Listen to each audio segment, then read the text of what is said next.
So recently I've been listening to quite a bit of YouTube, and I was reminded about how much I love the Edge. He is without a doubt one of my favorite guitar players of all time, and quite frankly I think he's one of the greatest and most influential guitar players to ever pick up the instrument.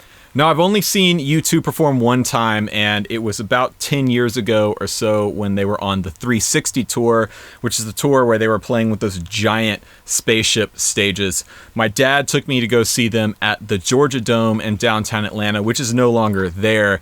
And it was one of the most incredible concerts I've ever seen. It's one that I remember vividly and will remember for the rest of my life. Muse opened, which was the first time I had ever heard Muse, and holy crap, that was incredible. But U2 put on such an incredible show that it stuck with me to this day. I can still picture exactly where we were sitting, exactly what the stage looked like. I can still hear what it sounded like. I remember what songs they played. It was probably one of, if not the best concert I've ever been to. And as a guitar player, I've picked up so much from listening to The Edge over the years. The more I get into it and the more U2 songs I learn and the more Edge parts I learn, the more it informs my playing. So in this video, I'm going to talk about why I love the Edge. But quickly before we get started, if you're new here, welcome to the channel. My name's Rhett Shull. I post new videos every week. Be sure to subscribe and click the bell icon down below to be notified when I'm going live on the channel every Sunday night and when I'm posting new videos. So to me, one of the most important aspects of Edge's guitar playing is his simplicity. It comes through in the parts that he writes, the solos that he plays, and we'll get into more of that in just a minute. But he has this knack of being able to write guitar parts where you can instantly tell the song and tell what it is just by the part. For example,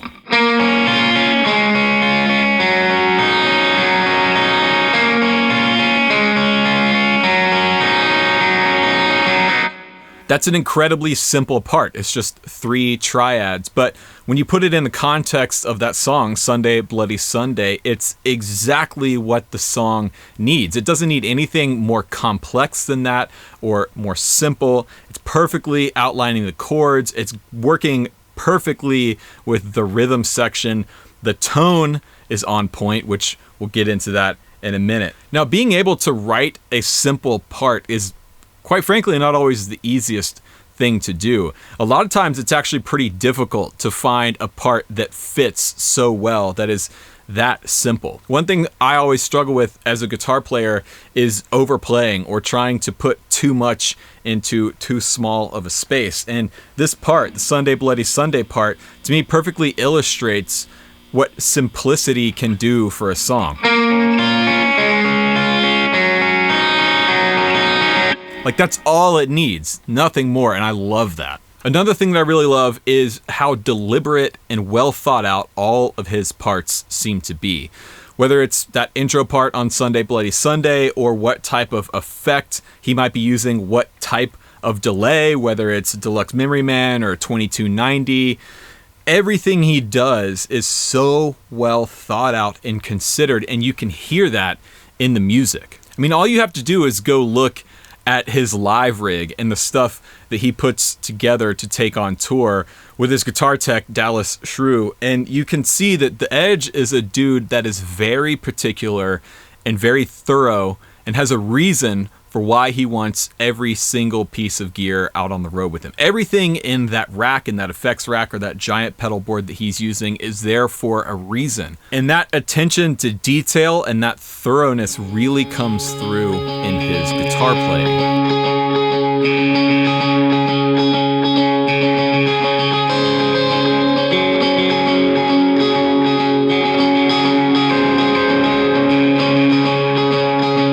Now that's a little closer to how they play it live, even though now they transpose it down to a different key, but you get the idea. Even with the way he's using his pick and turning the pick sideways to get that kind of scratchy texture thing on the string. I mean, that is such an attention to detail that I don't know of a lot of other guitar players that really do that. And then moving on from that, obviously one of the greatest things about the Edge, without a doubt, is his guitar tone. Jimmy Page, in the 2008 documentary It Might Get Loud, referred to the Edge as a sonic architect. And I think that is the perfect way to describe what he does on guitar. He was one of the guys, I think, that was really on the forefront of utilizing things like delay and reverb and modulation to not just augment his guitar playing, but essentially inform the parts he was writing. The delays, the effects become part of the instrument. It's part of the sound. And that goes into that attention to detail I was just talking about. Everything he does, the way he dials in his amps and the way the delays and reverbs and things interact with his guitar and his amplifiers are so well thought out that they're incredibly hard to replicate.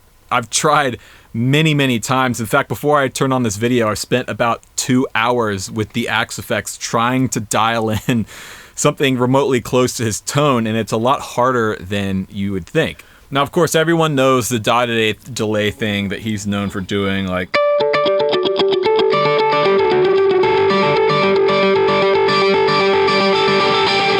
But there's so much more to his use of effects than just a dotted eighth delay. For example, if you look at his part on Bullet the Blue Sky, which is one of the coolest sounds ever. It's really simple. It's just a slide, which he actually plays on his middle finger, but I play on my ring. And it's literally, the song's in E flat minor, and he just does a...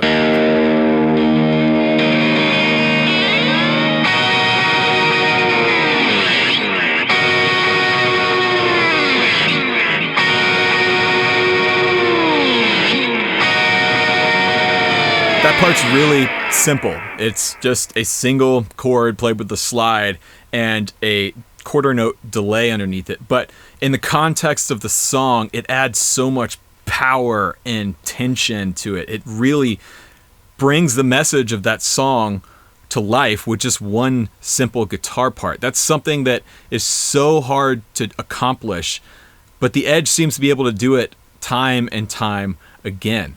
I find that incredibly inspiring to listen to, because then it makes me want to go and experiment with different sounds that I might not normally do. And a lot of times I can stumble into a sound using a certain type of effect that might inform a new part that I wouldn't play without that effect on. And that's something that I got from listening to U2 and learning U2 songs and learning these Edge guitar parts.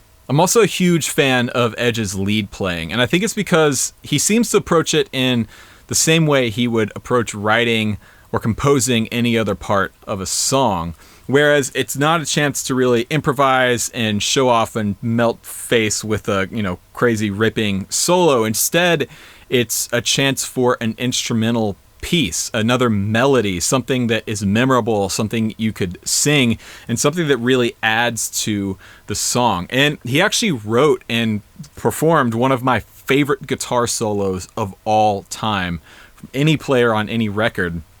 It's the solo on New Year's Day.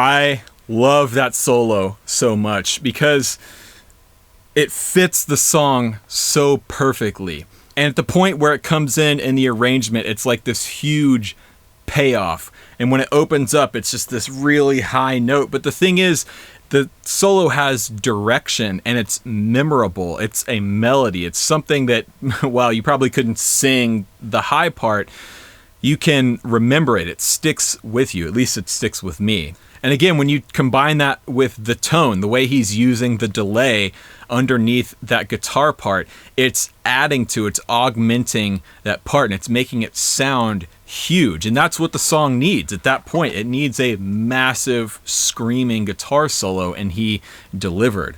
He really is the type of guitar player that I strive to be and hope to be one day when I grow up, which is he knows how to play the right thing at the right time. He understands his instrument. He understands his tone, his gear. He knows how to get the sounds that he's hearing in his head out of his speakers, and that is incredibly powerful. So that's why I think the Edge is one of the greatest guitar players of all time.